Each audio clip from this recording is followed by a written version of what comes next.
I'm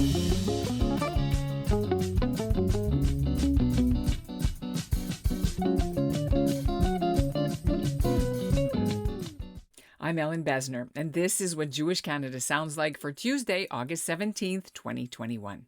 Welcome to this special edition of the CJN Daily, sponsored by Metropia. Although I'm taking a few days off, the CJN Daily has some great content for you to listen to as we're rewinding to some of our best episodes from when the podcast started in May, in case you missed it or you want to listen again. On today's episode of the CJN Daily, we're taking a look at two historic Jewish tragedies, half a century apart, that were being commemorated this summer in Canada by thousands of people who survived the events. And no, it wasn't the Holocaust. On June 1st, Jewish Canadians and their descendants who originally came from Iraq marked the 80th anniversary of a wartime pogrom in Baghdad called Farhud. Meanwhile, Jewish Canadians from Argentina marked the 27th anniversary of the AMIA bombing in July. That's when Iranian-backed terrorists blew up Buenos Aires' Jewish Federation building in 1994. Coming up, you'll meet three people who chose to immigrate to Canada as their safe haven, leaving their home countries where Jews were no longer welcome.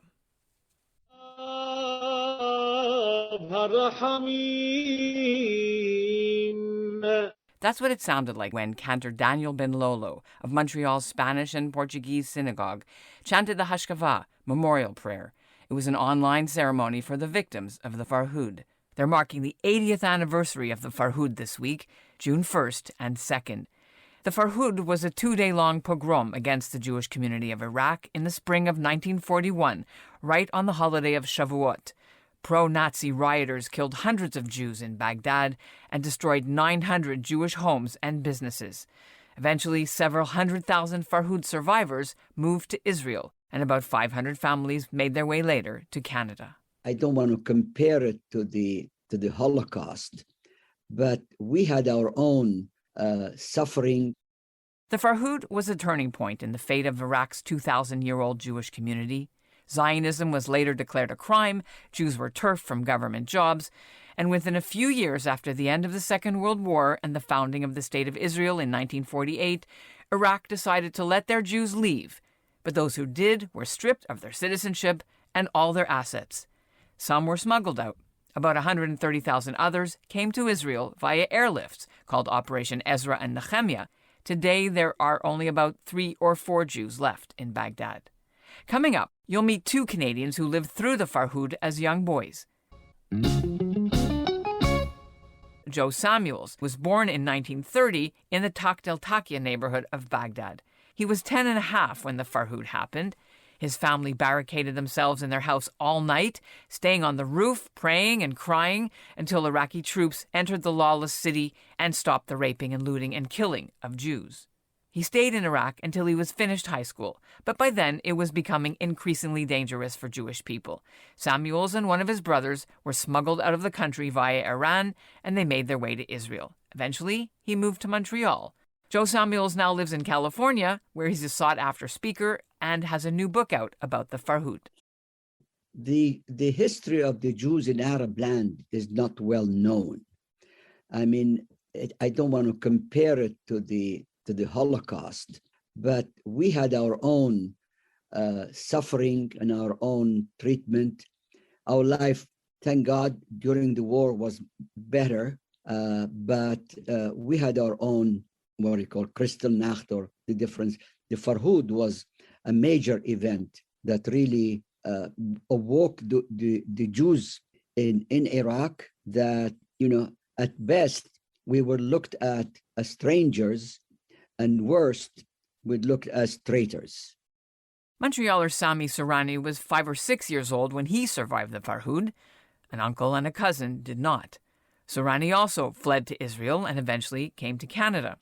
He's been documenting the actual numbers of the victims of the Farhud and helping to document some of the names of Jews buried in Baghdad's ancient Jewish cemetery, which the government bulldozed over in 1958 to build a road. The old cemetery contained a mass grave of the Farhud victims, and that's gone. Sourani says the government erased evidence of the genocide of his people. The number 180, about 180, was rather cooked. Why? I can refer you to a document from the British Foreign Affairs, where you can read that the estimate of the British High Commissioner in Baghdad was about 1,000 a day. So the 180, that doesn't include those who went on the river to pray because it was the Jewish festival. They hit them on the head, throw them in the river. There was no trace for their bodies. Families were disappeared totally. And those people who were a bit, let us say, injured, they took them to the hospital. In the hospital, they treat them mostly in a bad way and they died. Those are not included in that mass grave.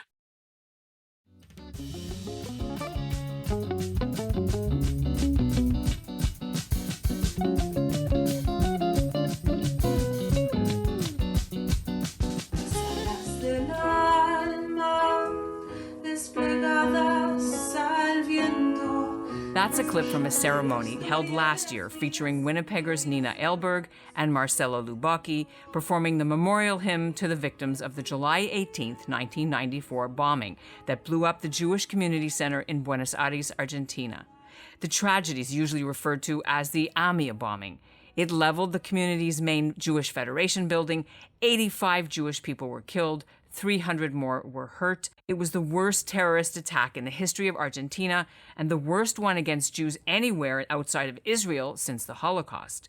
Although investigators have blamed Iran and Hezbollah operatives, it's never been solved. B'nai B'rith Canada is holding this year's national online commemorative service to mark the 27th anniversary and renew calls from here in Canada for justice.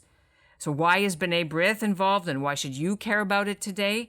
Because after the AMIA bombing and the bombing of the Israeli embassy in Buenos Aires a little earlier, many Jewish families from Argentina decided to leave, and they moved to Canada, where they're still dealing with the trauma and hoping for justice. Well, I would say one of the reasons why we picked Winnipeg and why we picked Canada is because we feel safe here. But having said so, I would like to leave this idea that if it happened in Argentina, it could happen anywhere.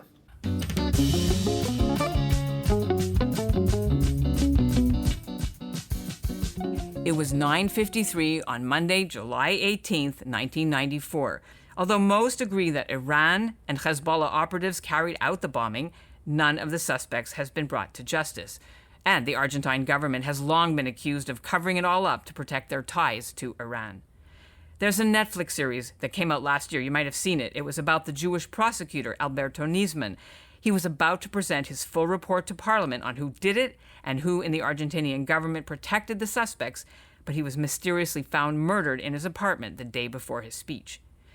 Hernan Popper is the grandson of Holocaust survivors who fled Austria during the Second World War and made their way to Argentina. In 1994, Hernan was in his early 20s, and he was at work in his family's business in the historic Jewish neighborhood of Buenos Aires when he heard the huge explosion at the AMIA Jewish Community building. He survived. He knows lots of people who didn't. After all, he says the country's Jewish community is just a little smaller than the size of Canada's Jewish population right now, or about 300,000 people. Popper would always attend the annual memorial service every year for July 18th for the victims, and he continues to do so since he and his wife and family moved to Winnipeg in 2003. B'nai B'rith has been asking Canada to declare the entire Iranian Revolutionary Guard to join the list of banned terror groups in this country.